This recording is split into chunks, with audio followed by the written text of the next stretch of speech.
Friday, June 13th. In the Battle of Britain, RAF Beaufighter planes shoot down 3 German bombers in the first nighttime interception.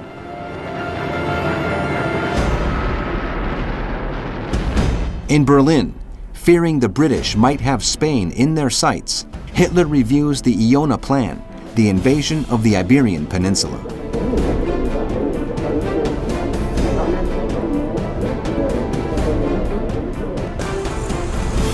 In Moscow, the Soviet government denies rumors about growing tension between Russia and Germany.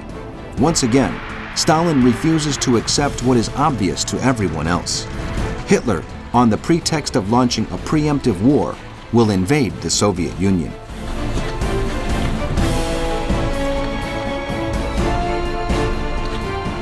The British ambassador to Russia, Stafford Cripps, informs Churchill that Stalin is trying everything to avoid a war with Germany because he is unsure how the Soviet people will react.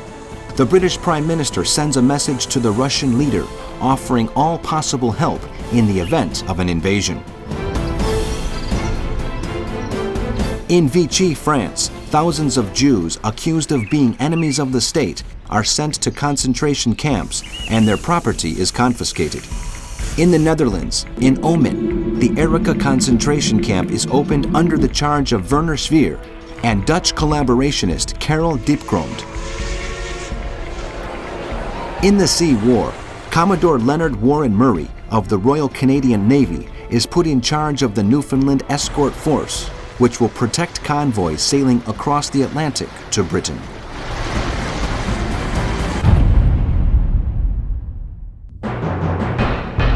Saturday, June 14th.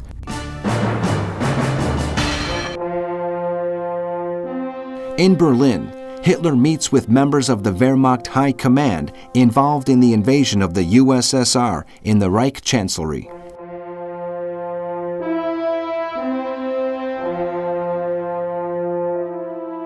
In his harangue, he reiterates his message that the battle between Soviet Russia and Germany is an ideological struggle, and as the Russians have not signed the Hague Convention, the lives of Soviet prisoners do not have to be respected.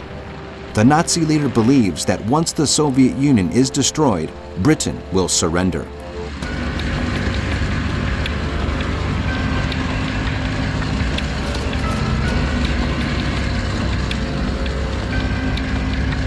In Moscow, Timoshenko and Zhukov meet Stalin to study the reports of the secret services on the imminent German invasion. However, the communist leader is still not convinced there will be an invasion. The TASS news agency denies rumors published in the British press of an imminent war between Germany and Russia and highlights the commercial treaty signed between the Soviet and the Japanese governments.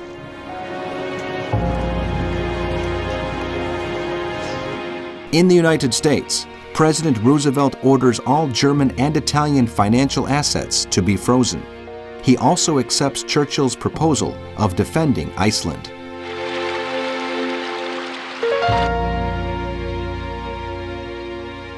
In North Africa, the Allied troops prepare themselves to launch Operation Battleaxe.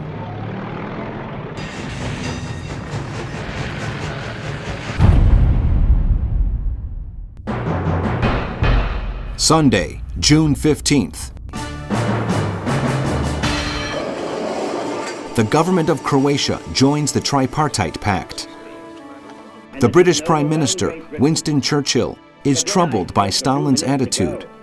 He sends Roosevelt the intelligence reports that point to an imminent invasion of Russia by the troops of the Third Reich, and tells Stuart Menzies, the head of the Secret Service, that all important information on the Soviet Union is to be sent to the communist leader immediately.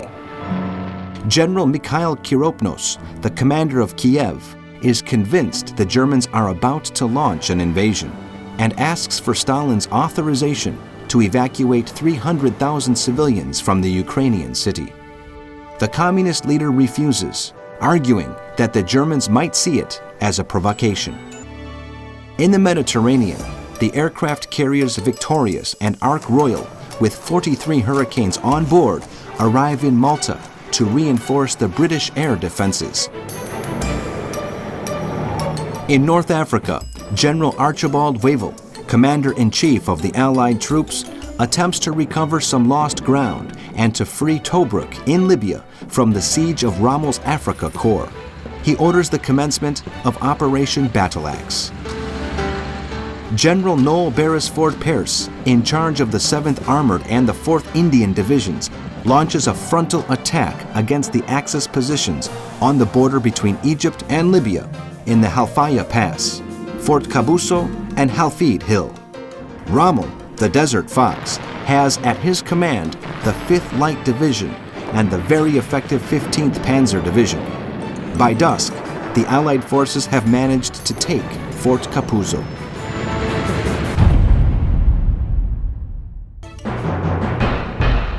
Monday, June 16th. In Berlin, Hitler meets propaganda minister Goebbels in the Reich Chancellery to brief him on Operation Barbarossa and to discuss the propaganda policy that will be launched during the occupation of the Soviet Union. Later, he meets with Alfred Rosenberg, Hans Lammers, Wilhelm Keitel, and Martin Bormann to go over the final details for the colonization of Russia.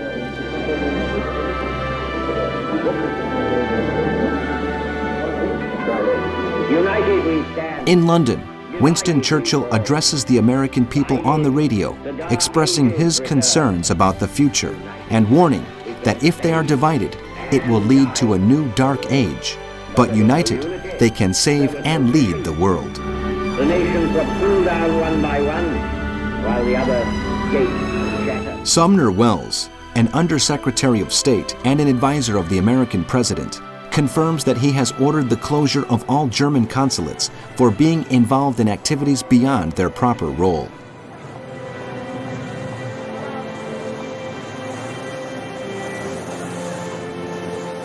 The American ambassador in Japan, Joseph Grew, protests to the Japanese government about the bombing of the Chinese city Chongqing. The American ship, Tutila, which was on the Yangtze River, was almost hit in the raid.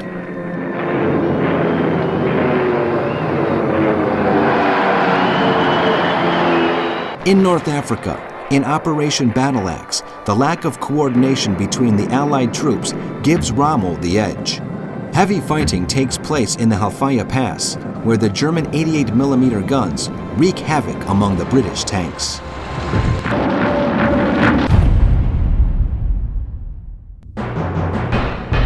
Tuesday, June 17th. In Berlin, Hitler signs the definitive order to launch Operation Barbarossa, the invasion of the Soviet Union, on the 22nd of June. The name of the offensive has been chosen by the Nazi leader in tribute to the former emperor of the Holy Roman Empire, Frederick Barbarossa, who defeated the Slavs. Part of the planning of the operation has been undertaken by Division General Erich Marx, following instructions from General Franz Halder, Chief of the Army High Command, and part by Lieutenant Colonel Bernhard von Lossberg, who has drawn up the plans of the OKW, the Supreme Command of the Armed Forces. The documentation points to the key objective of the operation as the subjection of the Slavic peoples, who are considered an inferior race, the expropriation of their lands, and the exploitation of their resources in the interests of the Aryan race.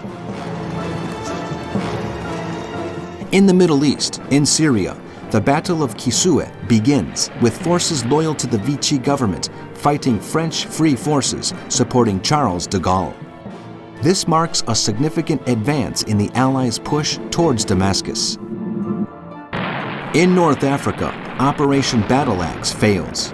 In a series of well-coordinated attacks, Rommel's forces have managed to destroy more than 90 Allied armored vehicles and forced Wavell's forces to withdraw into Egyptian territory, where the RAF can provide air cover.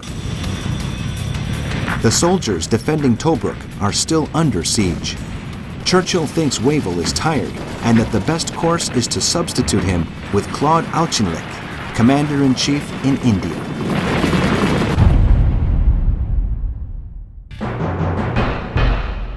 Wednesday, June 18th.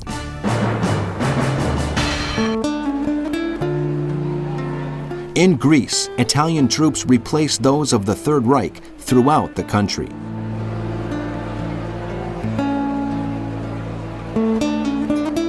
In Ankara, Turkey, German Ambassador von Papen and representatives of the Turkish government sign a 10-year friendship pact.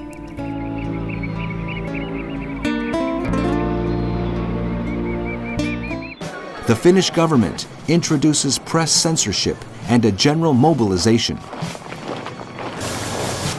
In the United States, Under-Secretary of State Sumner Welles tells the press that the American government rejects German protests relating to the closure of its consulates.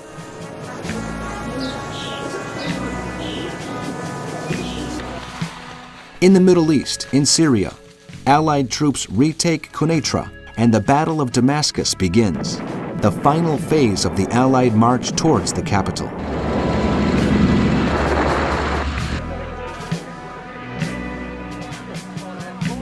By nightfall, the city has been completely surrounded by the Allied forces, and General Wilson asks the French to evacuate it to avoid unnecessary deaths.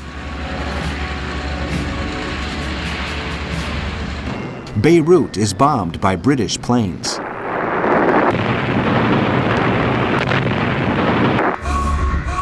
In the Sea War, U-556 is sunk by the corvettes Nasturtium, Saladin, and Gladiolus, and U-138 by 5 Royal Navy destroyers off the west coast of Cape Trafalgar in Cadiz, Spain.